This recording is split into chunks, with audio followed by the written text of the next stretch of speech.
Morning. Well, it's afternoon now. Chapter 29. Under the shelter of the mountains, they waited until they were certain the Victorious was long gone, back through the gap it had made in the mountainside. Then they all rested, every one of them physically and emotionally exhausted to the core. Arthur snuggled in Tyrek's fur. "But we heard you get shot back near the lake on the Victorious." There was silence. "I leapt from the ship and was still in the snow for a long time. When I heard their thoughts and what they would do to you, I couldn't let the dark take me yet. I made it to the forest, and my pack found me and took the bullet from my flesh and healed my wound.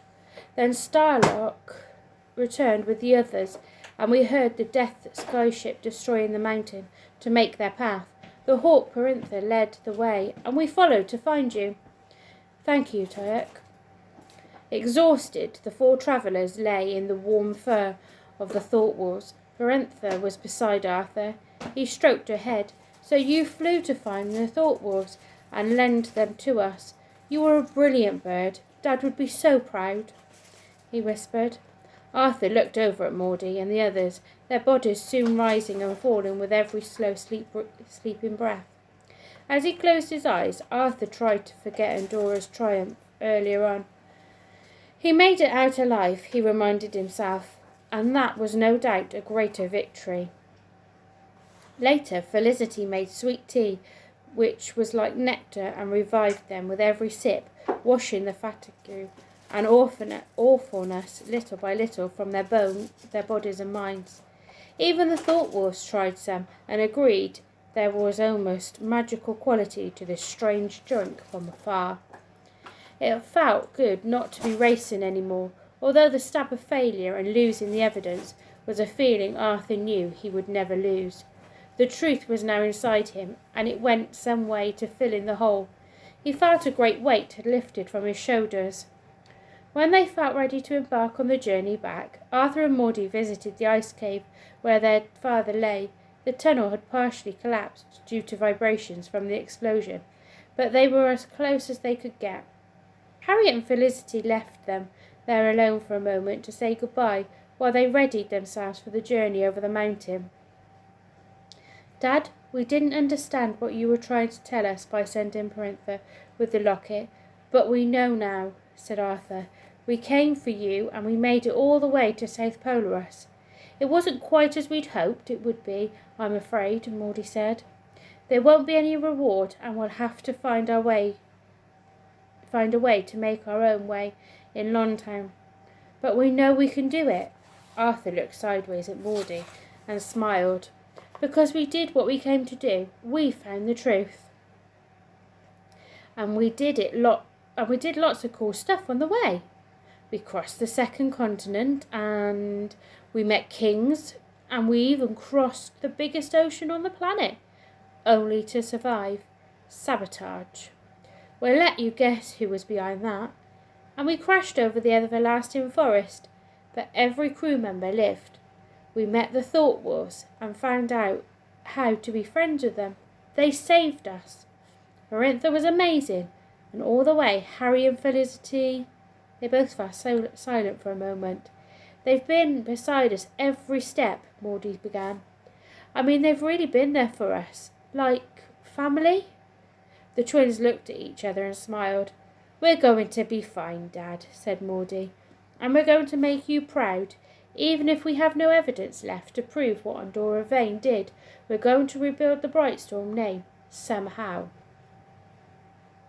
They stood up to leave, but as they did, their torch flame light caught a curious shape too square to be a rock. Arthur went over to it. "Maud, it's Dad's camera." "Hey, what if it's still working? We could take another picture of the Violetta's fuel store and at least prove Dad didn't steal from the Victorious." "Come on, let's tell Harry." They both paused. "I don't want to leave him," Maudie said. "Then let's leave something here with him, so we're always here," Arthur said. Maudie took her ribbon from her hair.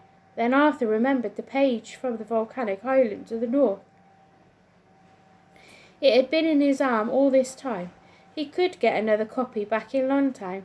He unfolded the paper and read The Brightstorm moth, a new species discovered by Ernest Brightstorm in the Northern Isles, uses the light of the moon to ensure they travel in an absolute straight line, allowing them to navigate successfully between two volcanic islands 50 miles apart, and never stray from their path.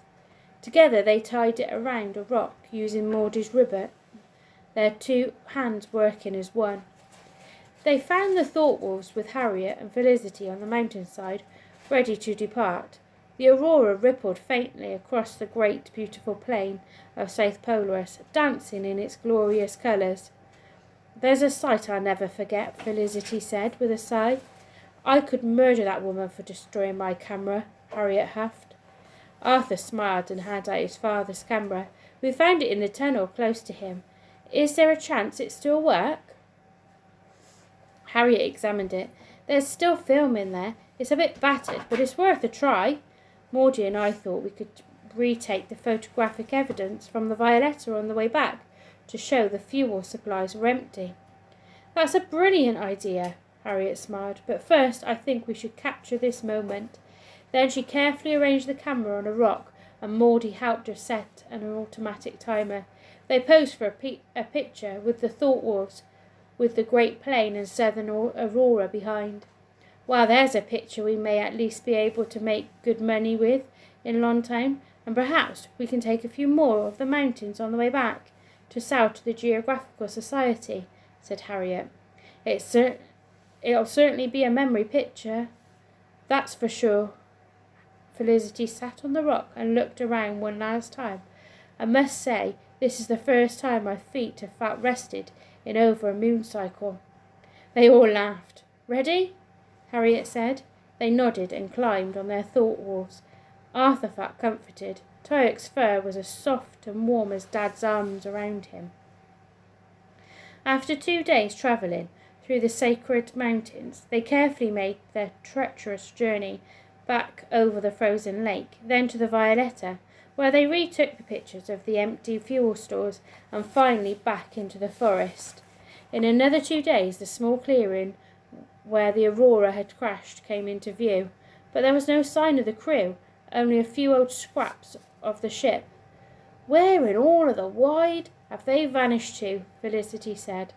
"You don't think—" Arthur's heart sank in his chest as he had the awful thought that something terrible had happened to them at Adora's hands. Harriet looked across at him. "Well, we will have put steps in place to protect everyone, I'm certain." Tyke sniffed the air. "To the west." "He knows where they've gone," Arthur said. The Thought Wolves took them a little further west, following the scent trail, and after a while the Thought Wolves stopped in a small darkened clearing. There was a rustling of leaves, and figures cautiously emerged from behind the trees. "Welby, is that you?" Harriet called. "Don't be afraid of the wolves. They're very friendly and ever so remarkable." With some trepidation, the crew came forward, but it wasn't long before they embraced their friends warmly. The relief at seeing Harriet was clear on Welby's usually unreadable face. "Your poor parents would not have forgiven me if you'd not come back," he said to her seriously. Harriet gave him a firm pat on the arm. "It'll take more than the third continent and that woman to stop us. A wise decision to move, Welby. Naturally, we suspected she may return at some point, so we created a concealed camp. We heard her pass by not 2 days ago." Queenie purred excitedly to see Harriet and brushed happily around her legs, then went straight to Maudie and with a purr jumped into her arms. "She's glad we're all right," Maudie said. The crew had made a great canopy above the clearing, disguising the rebuild of the skyship. It looked unrecognisable. The crew had worked diligently under Welby's capable command and had made half of the Aurora into what looked like a workable ship. "We've bypassed the secondary hydro pump and rewired the hydro converter," Welby declared. "That was a genius idea, Welby," Maudie said, impressed. "I'm not your average butler," he said, with a wink. "She's half a skyship, but a fair good half. which should get us back to the second continent with a bit more work. I can't quite find the best way to connect the two with a single valve. I've been waiting for you to help me. If you could lend me your expertise, Miss Brightstorm." "I knew you'd need us, Welby. We're not just children, eh?" She smiled and got to work. The ship was almost ready. With a few tweaks, and by melting enough snow for the engine, they were ready to set sail the next day. It was time to say a sad farewell to the Thorwalls. Arthur squeezed his arms tightly around Tyrek's neck and found he couldn't speak, so he simply thought. "Friend, friend," said Tyrek. After a long time holding on, Arthur eventually said, "Maybe one day I'll come back to visit in my own skyship." "You are welcome in our pack any time," said Tyrek. The Thorwalls dipped their heads, then turned and sped into the trees, disappearing into the gloom. As the half-ship Aurora took off, their farewell howls sounded across the forest. The weather was kind to the crew, and after half a moon cycle, they were back in the second continent. Batsorg and Temmer patched up the Azora, insisting they wouldn't take a sovereign for supplies or labour, and filling their ship with wonderful food.